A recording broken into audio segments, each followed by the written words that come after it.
we have 2,000 years of Christian history that supports our faith. I believe even with the miracles, it took great faith for the disciples to believe. And the measuring rod was certainly raised to a very high standard for Christians down through the centuries to measure up to. It says in the book of Acts that in the early church, folks were so filled with the presence of the Holy Spirit that they didn't think twice about selling what they had to provide for each other. In 1 Corinthians chapter 6, Paul scolds the believer for dealing with each other through the legal system and not being able to settle the matter peaceably between themselves. The way this passage reads, it's as if Paul is embarrassed on behalf of these Christians, wondering why they would go before an unbelieving magistrate to judge two supposed Christian brothers.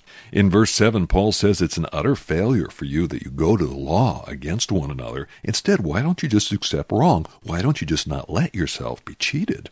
I think what really disturbed Paul was that these Christians were missing the whole point of what Jesus is trying to teach the disciples. The first shall be last, and the last shall be first. Lay down your life for another, like Jesus did. Instead, Paul was seeing the selfishness of the world in the church, and he asked the question earlier in this chapter when he says, "Do you not know that the believer will judge the world? Do you not know that we shall judge angels? If so, then how much more should we be judging pertaining to worldly matters?" Truly, this is learning to turn the other cheek and lay down our demands to be made righteous judges before God and man through Christ.